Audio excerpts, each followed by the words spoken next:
Today on Leading with Purpose, I'm excited to welcome Dr. Lee Ostler. Dr. Ostler is a researcher, educator, and author of 4 books on redox signaling molecules, helping people better understand the science of health and cellular communication. His latest book, with co-author Roland Thompson, is Grand Connect, Bridging the Gap Between Generations, explores another form of connection that may be even more important: the relationship between grandparents and grandchildren.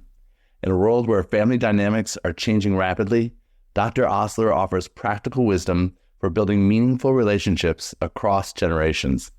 He shares how grandparents can become powerful sources of love, stability, healing, and influence, regardless of distance or circumstance.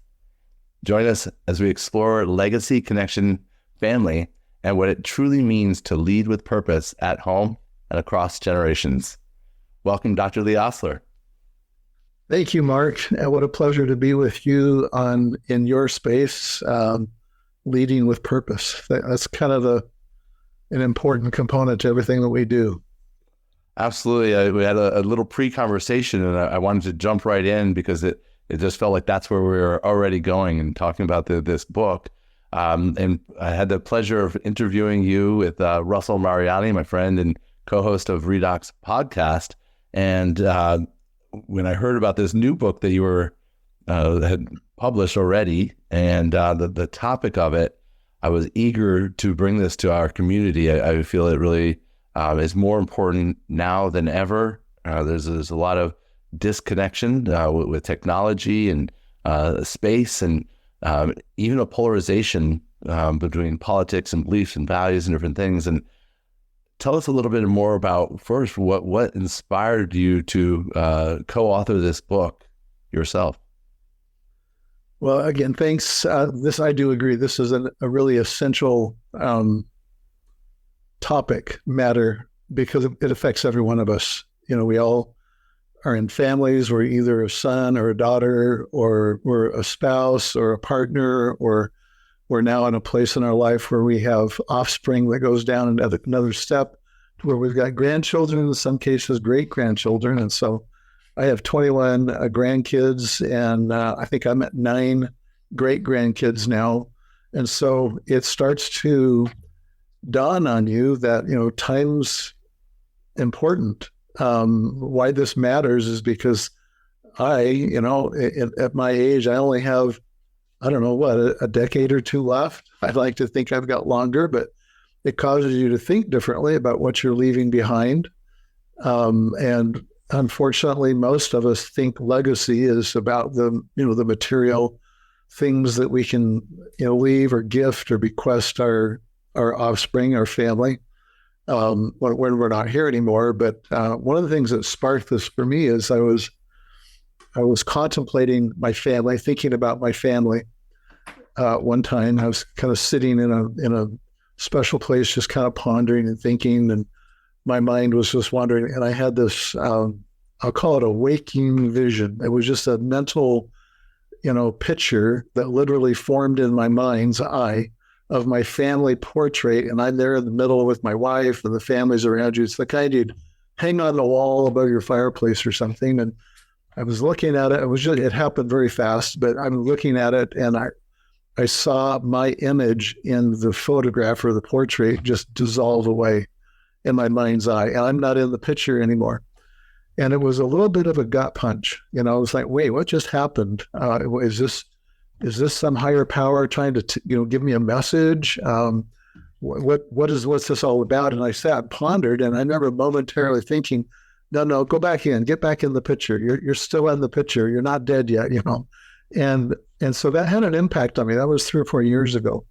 And that had an impact on me. And I started thinking differently that, I do have a posterity. I've got kids that are now adults, and they've got kids. Some of them are now starting to have kids. And I'm thinking, in 10 or 30 years, it's like, what am I going to mean to who I've left behind after I'm gone physically? Will they even know me? And I started to think about my grandparents and great-grandparents. And it's like, what can you claim in your life of positive, value that came to you that you know about from your great-grandparents or your grandparents, right? And it's like, well, I don't think I can think of much. Meaning when we die or when we pass on, it's like, what have we left behind? What's really most important? And so anyway, that was kind of a nexus moment where I came together, and my good friend Roland Thompson and we started talking about this idea and about how important it was for us to kind of get our own act together and figure out how to do a better job at being grandparents, of influencing our grandchildren, but also how to improve and strengthen the relationships that we have with our adult children. And I know that's a problem in today's culture and society, estrangement, cutting off, all of the interpersonal stuff. There's so much being talked about, now about childhood wounds and where did they come from and what the fault of the parents and the kids. I mean, it's a tornado, it's a hurricane, a storm that is besetting us. And we can sit here and argue who's right, who's wrong. But at the end of the day, if the family or the bloodline becomes fractured, we have to ask the question, what good is that? Even if it's more important to be right than to be in relationship for some people. And so that's all driven by our makeup, saying what happened to us when we were kids, and childhood wounds, and the what I call the poses or the masks or the covers that we cover our insecurities and our doubts and our misgivings and identity issues with, and then how we defend them. And psychology, we call that ego. It's what has your ego done? And so it's like there just becomes a point in time where maybe the adults in the room ought to kind of sit down with themselves and become more self-aware, more self-reflective, more understanding of what these factors are, because we went through this when we were kids. We went through the 20 years of growth and development, of growing a brain, developing our identity, trying to figure out which way was up and down and left and right. And now our grandkids are doing the same thing. And maybe if they've got listeners who are still, they don't have grandkids with their parents, or for example, and they've got children in the house or whatever, well, it applies to them as well. Our children and grandchildren are going through the very same generic developmental experiences that we went through. We know what it was like to be insecure on the playground, of the school, where we were the last one chosen, or we weren't the most popular, or we wanted people to like us, or, whatever our insecurity was. And we carry those things into adulthood, and we remain reactionary rather than deliberate and thoughtful and mature. And so that as a starting place, that's kind of where this started to develop. And the thought that came from this, the bottom line with that was, if you want to have influence, if you want to leave something behind that's influential, and I'm not talking about gaslighting or manipulative or anything like that, but I'm just saying, if you want to have a positive influence on your family, your bloodline, the way to do that is to become a better person. I mean, it's really simple, when you look at it from maybe a higher altitude and you look down on it, you just have to be a better person. Become the adult in the room that's regulated emotionally and spiritually, and in all ways, you're thoughtful and you're using your agency wise. So that's, as a quick preamble, I guess that's kind of how we started this. And then we thought, well, if we're going to figure this out, what better way to do it than to learn it well enough that we could help others. And so we thought, well, let's write a book, because that's the way I study, is I study things well enough that I could write a book on it. And so that's kind of my preferred methodology. And so we wrote a book, and it's called Grand Connect. And because the essence of all of this is about how you connect and what it takes to connect. The title is Grand Connect. It's subtitle, Bridging the Gap Between Generations. But it made me think of a couple of things. I've shared a lot of excitement with some of my friends about this interview because of the relevance it has in my own life. And I think you briefly shared, or maybe I even made it up in my own mind, an example of hearing from your grandfather that boys don't cry. and that was from your grandfather, and how you've passed that down to your children or grandchildren. There's lots of little different lessons that we have. And I think as parents, like you said, we know we've been there. So I think many times as parents or grandparents, we're like, well, we know the right way and we want to teach you the right way, instead of like being able to say, well, what might I have learned that isn't the most empowering lessons, and how can I just, like you said, just focus on being a better person and instead of trying to sculpt our children or our grandchildren into being the image that we want them to be. Well, you're exactly right. And our culture kind of doesn't support this very well, because culturally, we spent 100 years from essentially 1900 to 2000 was kind of the century of what we call behaviorism. So the behaviorists of the day, the psychologists of the day, starting with John Watson and B.F. Skinner, they had this philosophy, this mindset about training behavior. And it was very performance, measure up. If you don't, there's some shame implied or explicitly, in that. There's reward and there's punishment. And so that was kind of the general mindset that was the top tier advice given to parents, of the 20th century from 1900 to 2000. And it shaped the generations of us. I mean, I grew up in that era, so did you. All right. And certainly our parents grew up in that generation. And my children were raised with that influence because I grew up in that, and that's the way I parented. And I watched my grandchildren now be parented in that same philosophy because of what my parents did with me and what I did with my children. In the Bible, it talks about the sins of the parents be on the heads of the children for 3 and 4 generations, and we can argue about what they meant by sins, but I think of it as patterns.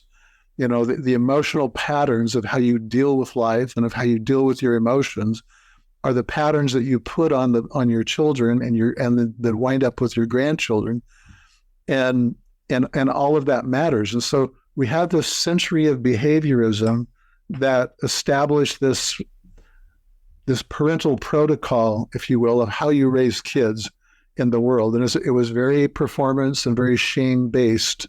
At least that was kind of the default that came out of it. Well, and in 2000-ish, somewhere there, a psychologist named Goleman came along and introduced the concept of emotional intelligence, the EQ formula, and that began to start talking about, well, what are feelings and what are emotions? And shortly thereafter, there's a whole new branch of science that came out talking about neuroscience and brain development and the parts of the brain that were involved in this, with the idea that kids don't have a developed brain. They don't have a prefrontal cortex yet. They have an amygdala. They have the lower brain, if you will. I think of it as, even as it's more complex than this. They have a lower brain and we have a higher brain, right? And the lower brain amygdala is the threat detector. That's what senses stress in the environment or relationship or whatever. And it's there on purpose because it helps protect us. It's what takes us to fight or flight or freeze or fawn or, but it's a self-protective modality. Well, the problem is that we don't really develop our prefrontal cortex until we're 25 to 30 is the kind of the new hallmark that the psychologists are talking about, which means my higher brain, my ability to think and to rational and have executive function and to be, to exercise traits such as thinking. We call it metacognition, the idea that you can think about your thinking, right? That you can stand aside and put a pause between a stimulus and a response and increase the distance and the time between that where you can think and you have agency and choice. Those are all traits that kids don't have. They just don't have the brain capacity to do that. They're still developing their brain, literally. It's biological. This is not about training. You can't push it faster. Exactly. This is biology. And so this behaviorism is putting something on kids who don't have the capacity to be able to do what we do. And so what they do is they go, oh, I'm not supposed to have these feelings. Like big boys don't cry, or that's nothing to cry about. Or do you want me to give you something to cry about? I'll give you something to cry about, or whatever it is. I mean, all of us can shake our head and nod like, yeah, that was kind of the way it was. And then we'll sit here and blame our parents for all of our trauma and our problems because of that. But the point is that we didn't have that capacity as kids, and our kids didn't either when we were doing the same thing with them. But we thought we were training them properly by causing them to toughen up, or this is the way the world really is, right? So we put that on them. So the point of this is that what was the kid going to do? He's going to fight, flight, freeze, or they call it, there's another one, F, called fawning. And if I'm not supposed to have these feelings, which is natural because that's part of my lower brain stress detection, threat detection, and neuroanatomy, if I'm not supposed to have these feelings, then there must be something wrong with me. And so now I attack my own identity. And since I can't leave my parents, so we're talking about attachment here, attachment theory. Since I can't leave my parents because I would die, kids can't walk away from their caregiver, then therefore I will walk away from me. I will deny my feelings. I'll abandon myself, right? And so I guess I'll just cover that up. I don't want to hurt anymore, so I put a pose, a mask, a cover. I'll pretend, I'll deny, I'll defer, I'll numb. I'll do anything to cover that feeling because I guess I'm wrong to have that feeling. And again, this is very simplistic. This goes really deep and it's way more complicated than this, but at least at the flyover level, that's kind of what we're dealing with here. And so if that's all true, and if that's what happened to me when I was young, and I look back and I go, yeah, I see now that many of my personal insecurities in life, the identity that I've formed around those poses and insecurities and identity crisis while I was trying to figure out, who I was and how I fit in the world, that's exactly what's going on with our grandkids and our children right now. They're going through that. And rather than making them wrong or creating a situation where they believe they're wrong, which damages this attachment, where now they have to go do things behaviorally in order to compensate or adapt or maladapt, as it were. Instead of doing that, I need to be modeling what it looks like to be able to control my own emotions, my own anger, my own rage, my own thoughts, how I express them. And back to your earlier point, it's like we can sit here and teach and preach all we want, but when they see how we handle stress and we model it and we become vulnerable and we're able to say, hey, we goofed up, we're sorry, and we fall on our own sword and we fix our stuff and we let them know that, yeah, this is a real thing for us too. When they see that we can do that, they know how now to be able to do it in their own life. But they have to see it 10,000 times. It's not just a one and done thing. And the reason for that is because this is about neuroplasticity. I'm training the brain. I'm growing the brain in my kids and my grandkids. And as a point of influence, I want to be able to model what it looks and feels like to be vulnerable, to be able to apologize, to be able to make corrections in my own life, and for them to be aware that I'm doing it. Sometimes our own pride and our ego won't let us do that because of our own wounds and insecurities. And if we can kind of work on ourselves, become a better person, and overcome those, or grow our own brain, rewire and refire brain cells so that we're actually growing new neural pathways and giving our prefrontal cortex better capability and capacity over our reactive state to life. When we can do that and model that, we're in a much better position to have passed that on to our children and our grandchildren. And that's ultimately the influence. I think the best, to sum that up, the best gift we can give to our children and to our grandchildren is an emotionally regulated parent. If we're emotionally regulated, then that means we've got distance between our reactive state and our thinking state, and our thinking brain can now ponder and think and put distance And if we even place this in kind of religious, theological, or spiritual terminology, we would use the word agency. We would call the capacity to be able to be thoughtful. Think of every religious or Christian virtue, of patience and tolerance and temperance and sober-mindedness and slow to anger. I mean, there's 100 of those qualities that we kind of look at as religious virtues, Christian virtues, Buddha. All the faith traditions out there speak to this concept of being able to put your prefrontal cortex in charge of your reactive brain.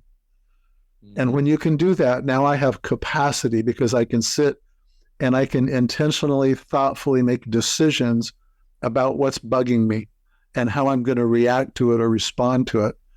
And it may still be that I need to fight or flight or freeze, but I'm doing it on purpose and not blindly or just reactively, which then models something to our children that I guess that's okay and then that's the pattern that I'm putting on my next generation. And when I start seeing my grandchildren show up with these same patterns, that's when I backed up and I go, man, I've got to do something. I've got to have some input here to develop a relationship with them that's tighter, closer, stronger. And as I've been able to do that, what's been really rewarding is the grandkids start approaching me now, and they start asking me different kinds of questions and interacting with me because the vocabulary and the jargon changes and our understanding changes. The memes that we share on social media, now become more meaningful because there's something behind it, that we have a common language about what it means to be emotionally regulated, or what pornography is actually doing, or all the habits that we might have. All of a sudden, those become conversations that we can have because we're all working in this together, Yeah. So anyway, I rambled a bit there, but that's kind of to me, how that all comes together. I love that, again, you started all of this with you wanting to have enough information to be able to write a book. And so you've done lots of research, but you've also done a lot of the inner work. The beginning part of it seems like the most difficult because, one, you're talking about recognizing our role and then taking ownership of it. But how do you take ownership of it without going too far to the extreme of self-blame? And because you don't want to blame your parents for the way you are, but you also don't want to say, the ego will start to break itself down of, oh my gosh, I did all this damage to my children. Yeah, that's a tough one. And I think we're all going to sit in that a little bit like, man, I kind of blew it.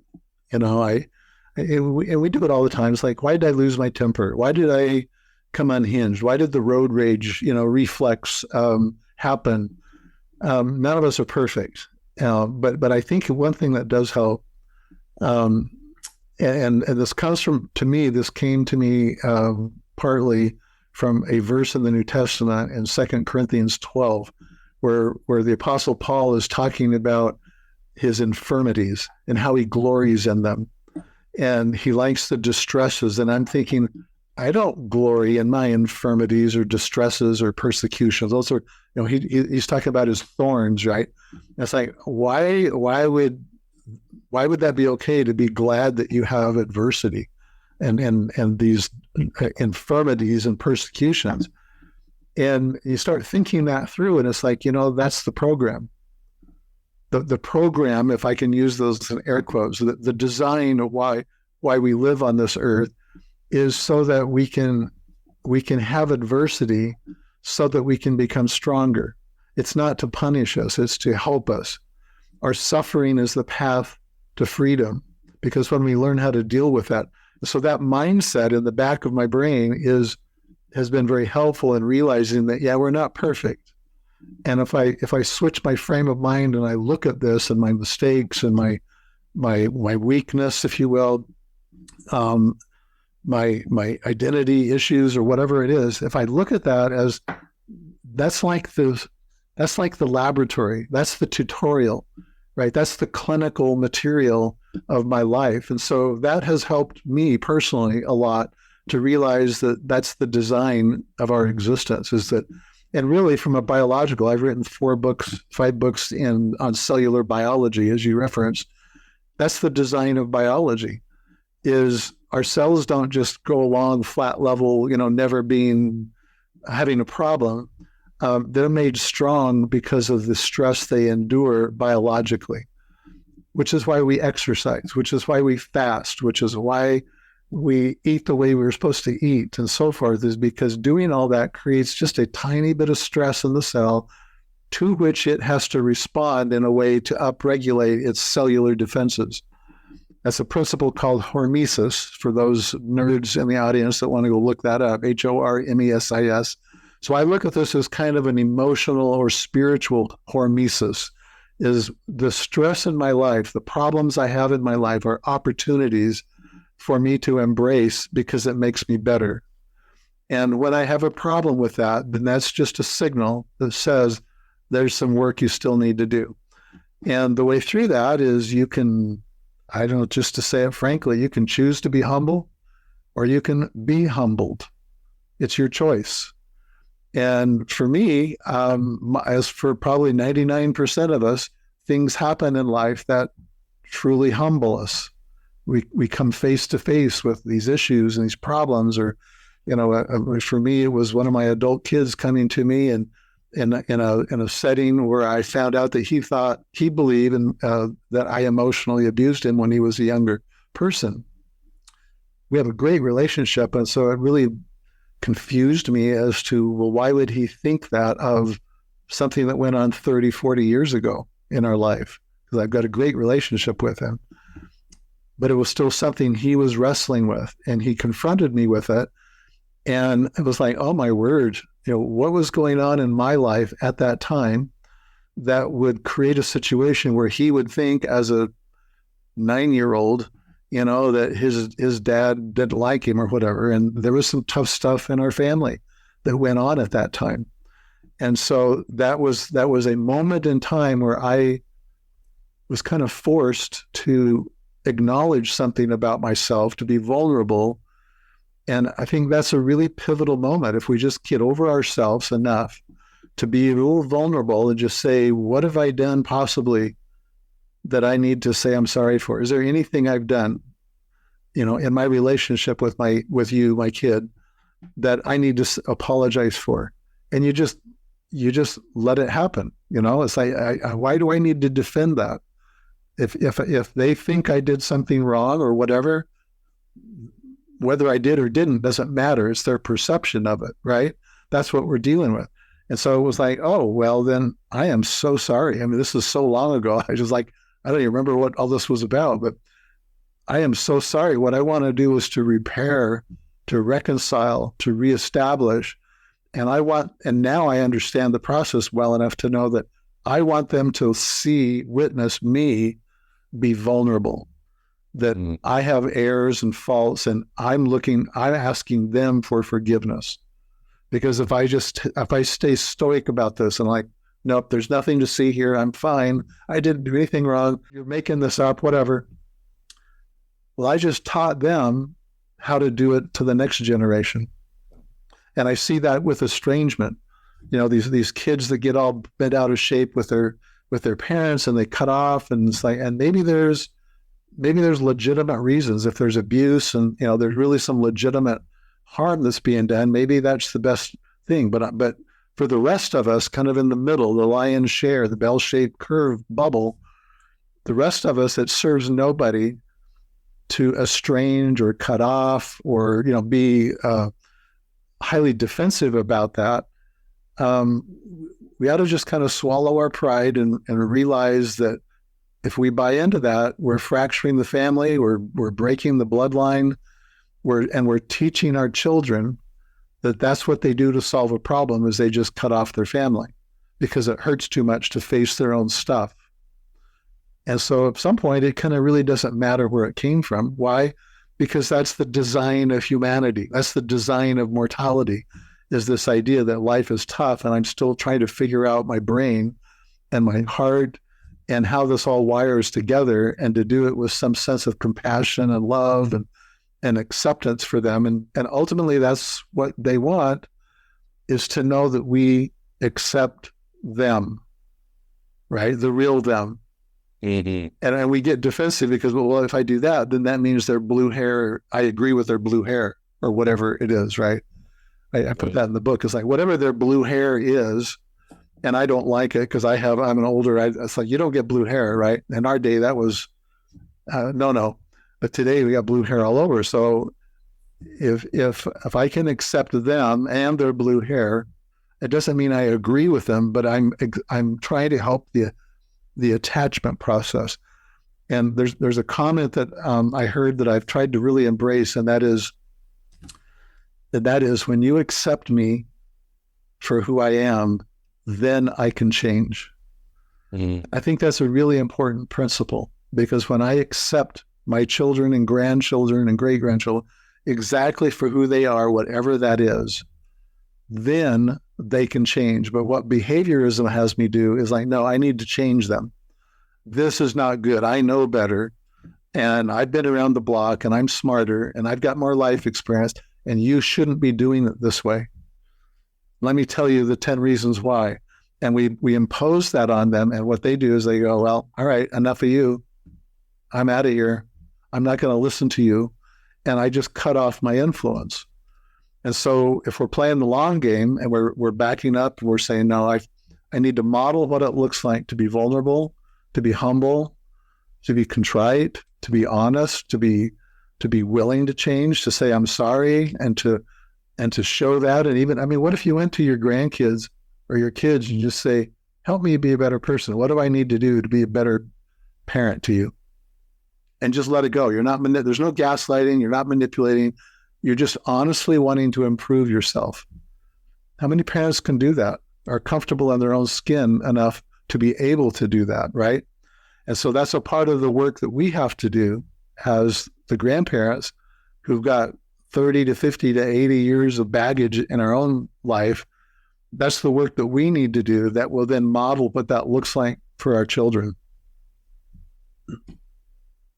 I feel like I've been having a two-way conversation subconsciously with you, because you've answered a lot of the questions as we've gone along. And some of the comments, even when you were talking about the emotional regulation, I was thinking back to our conversation about the physical and about how we think we just want to be homeostasis. We just think we just want to be like this. And that's not what creates a dynamic life in our body or in our living.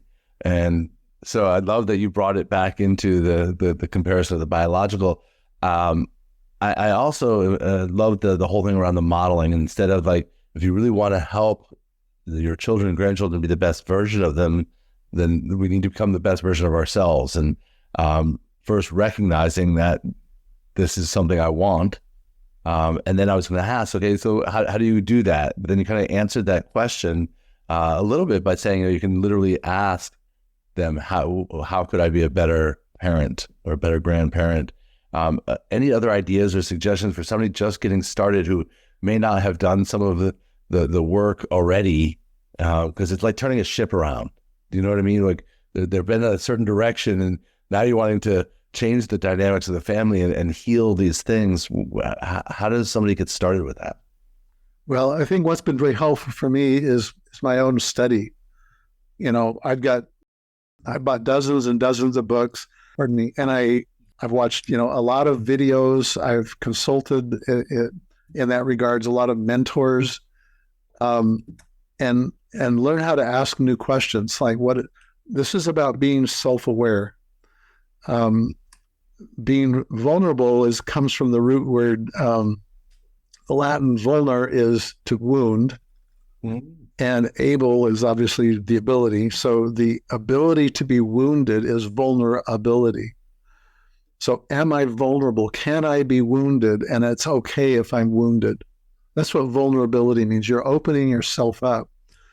There's a bit of a heart issue there. We talk, again, in some theological sense, religious sense, we talk about hard-heartedness. That's a common theme in the scriptures generally, and in religious thought is you're so closed that you're hard-hearted. It's like, what does that really mean? And what does humility mean? If you were to circumcise or peel away the outer covering of your heart to expose the softer, soft heart, in that terminology, like what does that translate to? What does that look like? Well, you've got to be willing to be wounded. A common expression in psychology is if you can't feel, you can't heal. So what I'm doing with my posing, my adaptations to cover my woundedness, right, is I'm putting a mask or a cover or a pose on around me so that I don't feel the pain or the wound anymore. And that becomes an adaptation that allows me to survive. That's part of the fight, flight, freeze, fawn adaptation that's being stimulated because my amygdala is being upregulated, right? And my prefrontal cortex goes offline when this becomes stimulated. I can't think it through. I don't have, I become immobilized. And so being able to be wounded means I'm doing my own inner work. However you do that, whether it's through therapy, finding somebody who is a really good friend who has your trust and confidence and that you can kind of begin to reveal or expose, or with your family to just say, hey, I'm trying to fix myself, but become informed enough about these concepts that it becomes somewhat intellectual. You can think about it and not be threatened by it. And when you are threatened, that's a signal. That just says there's something there that I still need to work on. And it might be something that's buried so deep, like I might have to go do some real work on this one. But gradually I can get to the point to where I can open this up and I can go, I'm comfortable enough with my own insecurities that I can now be more open about this. But the point of this, and I just kind of simplify this, and this is why I like this model of the neuroscience, the back of the brain, lower brain, amygdala, the hippocampus, and this reactive part, this protective part of the brain, and the prefrontal cortex, which develops later in our growth and development. The ability for my prefrontal cortex, the executive center, where there's thought processes and there's deliberateness and there is slow down and pause and thinking involved. The more I can do that, then the more I am at choice about what happens from my amygdala. Because I still get fired. I still get, the wiring is still there. I still get alerted and like, oh no, but it's the ability to put time and distance between stimulus or trigger and response. That is emotional regulation. It's not about eliminating all stress. It's not saying, hey, I solved all my problems. It's the capacity to be able to think it through, to be able to deliberately make a decision, even though inside I'm just torn up and still. It's the ability to do that and to do it over and over and over enough that I can begin to lay down new wiring, if you will, where I don't have these dispositions that are so quick, that are so immediate, that are so reactionary. I'm now thoughtful and purposeful and deliberate in how I deal with it. That emotional regulation is the key. The capacity to do that is what restores our agency. Because without that, we're just being acted upon. And we're like a puppet with a puppet master dancing to when the strings get pulled. Right. And so learning how to back away from that and just say, wait, time out, pause, do some breath work, get the biology, the physiology to slow down, give me 90, 120 seconds, let this surge past, and I can get in now to my thinking brain and I can say, what just happened? Why was that so quick? Why was that so reactionary? What am I doing here? What connection does that have with what happened back whenever? And now I can make different decisions. And it doesn't necessarily, in my view, it doesn't fix what happened, but it heals what happened. Mm-hmm. And now I can, if I do that 1,000 times over, my disposition or my tendency to be so quick and reactionary begins to slow down. And then I can be different. but it's, I don't know, I might be going in circles there just a little bit, but that's the whole point, is regulation is the key. Mm-hmm. It's not the elimination of I felt bad or angry. It's regulating it. It's the capacity to be able to do that puts this in charge of me. And that's the pattern that we want to pass on or teach or model in our families, in my view. So many beautiful things there. One, just going all the way back to the vulnerability. I love words and where they come from. So I'm excited to write more about vulnerability, but also the science between the amygdala, which I look at as that's the brain's tool for survival. That's how we got to the top of the food chain, was because of an oversized amygdala that protected us, but that the frontal lobe is what helps us to evolve, to become better versions of us, and to be able to create and to think. And so that this is the expanded us, and that bridge between of being able to say, okay, you got the reaction. And I know that to me, that was so inspiring. I thought about so many ways that I can heal from this and grow from this. We've been talking about it really the whole time, but I'm curious to hear, just in your own perspective, what does leading with purpose mean to you? I think it means modeling with intention. You know, you're in the context of what we've just been talking about. It's like, put this in your family setting. If I'm going to lead my family with purpose, or lead those in my business with purpose, it means to be a regulated person. It means to be in charge of what's going on, to have ownership and agency in that context. And I can only get there by how well I'm capable of doing that. And the good news is because we're talking about neuroanatomy or neuroscience, the very biology, the very neurophysiology that we're talking about is capable of being trained, which means it's also capable of being untrained. So therefore, leading out in this regard is the willingness and the capability of doing the work that's needed to rewire the brain. You could think of, in a theological sense, we talk about repentance, which is change, right? So in a psychological or neuroscience mode, that's just neuroplasticity. Every day I'm rewiring and I'm changing a little bit more. I'm becoming less of what I don't want to be and more of what I want to be, because I'm moving the pendulum in the direction of me being an agent or a steward over everything that I'm responsible for. And with that then comes the ability that those who follow me, you talk about leading, it's like, who am I leading, right? Well, in my context here, we're leading our family, we're influencing our family. And when they see that grandpa or grandma or mom or dad is capable of doing these things, and we model and we teach these young kids who can't regulate themselves, we teach them by our example, and we co-regulate them. We help them understand how to do this.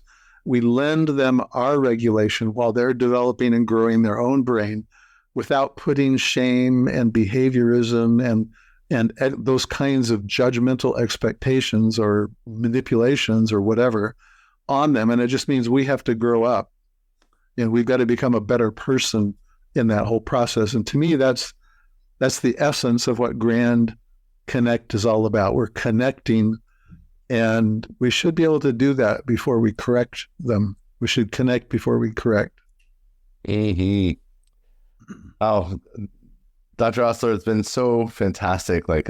Just having this conversation with you, and I could do it for hours. Again, both on the just the relationship with my family, but also, like you said, on the spiritual aspect of it, and then the way that we're showing up in the world. I think this is such a meaningful conversation. I know that it's going to have a lasting impact not only on me, but on my children, and hopefully on their children as well. So thank you for bringing this conversation into the world. Is there any last word that you'd like to share to anybody that's listening and maybe wanting to take the next step? Well, the next step is to become better informed and to become self-aware. And just kind of like, the old colloquial expression of get over yourself, which just means you need to recognize that we are all in the same battle. We all grew up, I think we all grew up at the same elementary school. We all grew up with the same idiosyncrasies of our parents, who themselves weren't emotionally regulated. Again, these concepts weren't even born until the early 2000s. And so even now, this is just brand new material. And so it's no wonder that I was raised the way I was raised, and that my parents were raised the way that they were raised. And it's no wonder I did this to my children, because we didn't know different. So we have to cut ourselves a little bit of slack. And again, there's a lot of what ifs and what abouts, and even they call them cognitive distortions, but there's a lot of issues of, genetics and cognitive impairments and disabilities. And, there's a lot of extenuating circumstances that have to be factored into this. You can't look at someone who has cognitive disabilities, for example. I look at them, it's like they're a little bit innocent. Just like you'd look at an Alzheimer's, a person with Alzheimer's, they're now to a point of innocence. They're behaving, we can't blame their behavior on their intent, because they're kind of innocent. They don't have capacity. And so we have to factor all of this into this equation, this algorithm, where we're going down this checklist, and it's like not everybody's the same. But where we do have that capacity, and we say, yeah, we can get over ourselves and humble ourselves and just get secure with ourselves and be okay. Like, yeah, I made a mistake. It's okay. I'm going to fall on my sword, and it's okay. And doing that is magical. It's like I haven't done anything that has been more influential in my family than to be able to admit my own vulnerabilities, my mistakes, and to apologize for them, and to give clear signals to my children and my grandchildren that Grandpa is working on his stuff. And I really appreciate your input to help me be better, because I'm not stuck on this. I just want to be a better person. Incredibly moving. I can think about those children, again, getting to be grandparents and ready to fix on their stuff as well. Thank you so much, Lee. I really love and appreciate you, and look forward to going deeper in these conversations in the future. Thank you so much. Thank you. If anyone wants to learn more about this or what we're doing, there's a website, grandconnect.com. There's also one called heartofthefathers.com. And those two websites will have most of our stuff. We're beginning our own podcast here with this that talks about how we win this battle. And we'll have more resources coming out in the future, but this is kind of the foundation for that. I normally would ask about a website. I was going to put the links for the book down below, but I'm really, really grateful to hear that you have the Grand Connect website. I'll have those links below as well. And of course, for you listeners, if you want to post any comments or questions, we'll make sure to respond to those as well. Thank you again, Mark. Thank you so much. Appreciate it. You bet. Bye-bye. Thank you for joining us on this episode of Leading with Purpose. We hope today's conversation has inspired you to lead with purpose and make a meaningful impact. If you're ready to discover where you stand on your leadership journey, I invite you to take the Soulful Leadership Assessment. It's a powerful tool to help you align with your leadership style and your true purpose.